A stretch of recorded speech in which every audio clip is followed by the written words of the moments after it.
I was on a mission to create the crispiest onion rings, and I believe I found it.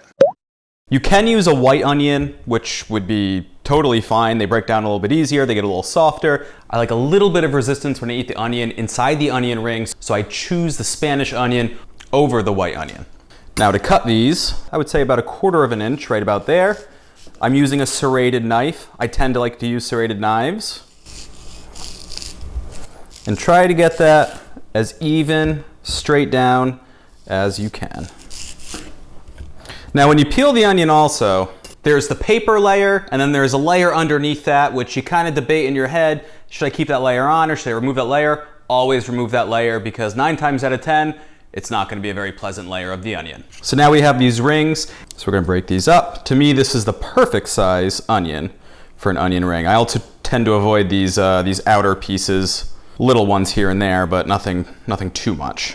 Those core pieces. And no, I do not throw away any of those. I add those to if I'm gonna make a soup, or if I'm gonna make some sort of a braise, or anything else really that would require onions. I'll just chop those up afterward and use them. For me, that's probably the ideal size for an onion ring. So now I have all my onion pieces cut, all uniform, inside of a bowl. We're just gonna take a little bit of potato starch and kind of sprinkle it over the top. I don't have really a measurement for it. It's really just a dusting. This is going to help when we dredge them right after this, to have that dredge adhere to the onion so you don't have the breading slip off when you eat it. You're gonna also want to be careful. You don't want them to break like this one did. So now these are looking pretty good to go. Set these off to the side. We're gonna go on to our dredge. Now for our dredge, we're gonna be adding 1 cup of buttermilk, a teaspoon of Worcestershire, teaspoon of Tabasco. For color, we're adding a little bit of smoked paprika. You can also add cayenne, 1/2 teaspoon of pepper, 1/2 teaspoon of salt. Break out the whisk. What we're doing now is a way to break down the onion. It's gonna soften it up a bit. You're gonna see it's a bit more malleable. It's not so brittle when we do pull this out. And these onions are gonna rest inside this dredge for at least 1 hour at room temperature, preferably about 2 hours at room temperature. Kind of nicely mixing this around. And I will rotate as time goes on, every 15-20 minutes or so, just kind of remix them a bit, just to make sure the ones on top that do have some of that dredge on them are fully submerged eventually, so everything is going to be relatively even. So to make the dry breading, we're going to add 1 cup of all-purpose flour, 1/4 cup of potato starch. We have 1 teaspoon of salt, 1/2 teaspoon of baking powder, and 1/4 teaspoon of baking soda. That's gonna make them nice and fluffy. And we're gonna sort of whisk that all together. So that's all nicely mixed together. Now we're gonna wait for those onions to finish in the dredge so we can begin to batter them. Now we're gonna make a simple sauce. I'm not measuring anything out, but I'm gonna tell you the rough measurement of each component for the best onion ring dipping sauce. So it's gonna be about 1 part of ketchup, about 2 tablespoons, 1 part mayonnaise, about 2 tablespoons, 1/2 part of sweet relish, maybe a touch more, a little bit of yellow mustard. Kind of wild. Now what you can do too, which I always do with my burger sauce, is add a little bit of smoked pimenton. And we are now sauce ready. One thing I can't stand whenever I get onion rings is that usually they'll give you this little 2-ounce dipping cup, and you can never fit the onion ring inside. So I think that if you do onion rings and you have a dip with them, you should have something with a wide surface area so you can actually dip the onion ring inside of it. So now here I have those onions. They've been marinating for 2 hours now. A few things you can notice, and I did flip them kind of every 20 minutes or so. I didn't show you that, but I mean, you're just flipping onions around. Now before, they were sticking very high outside of the dredge. Now as I push them, you can see they're at the level with the liquid. And now here's the part that I was explaining before. They're so much more malleable.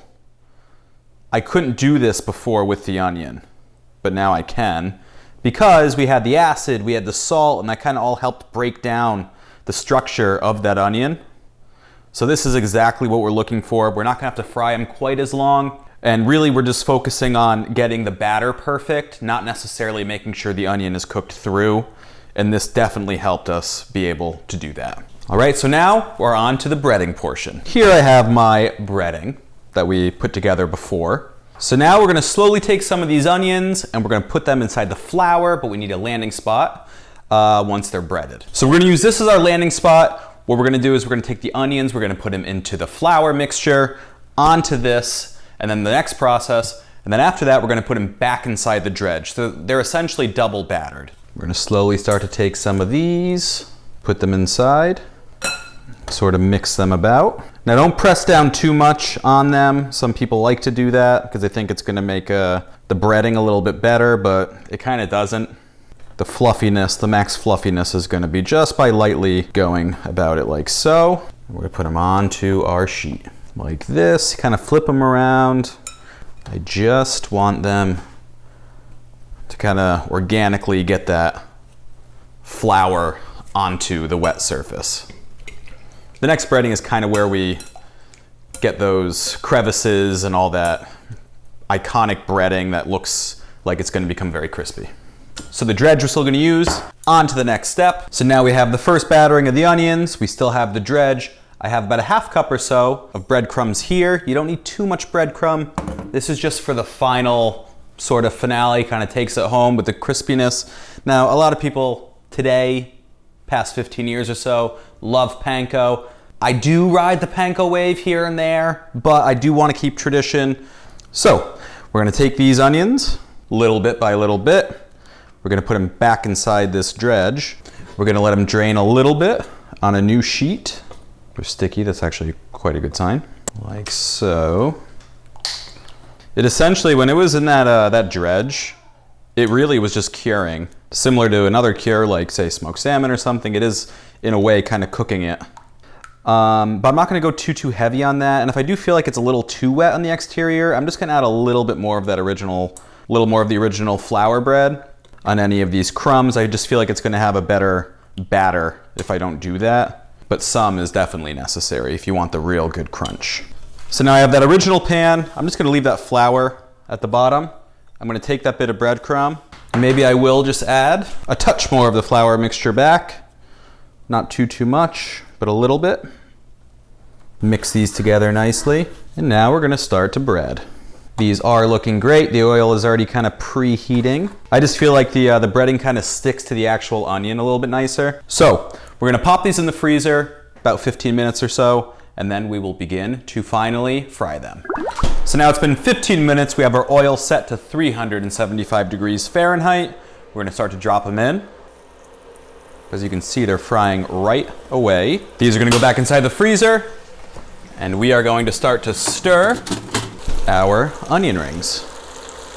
I can really already start to see the golden brown develop. Oil is at a pretty spot on temperature right now, so 375, definitely a win. I think we're gonna have a very nice onion ring here in a few moments. They're starting to surface, which means that they're kind of nearly done. All right, now we're gonna start to remove these as well.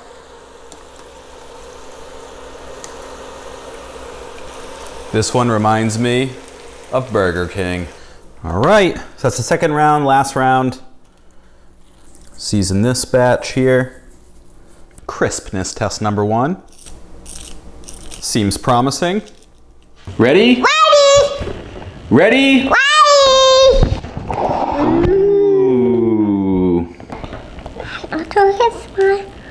Ooh. Wow.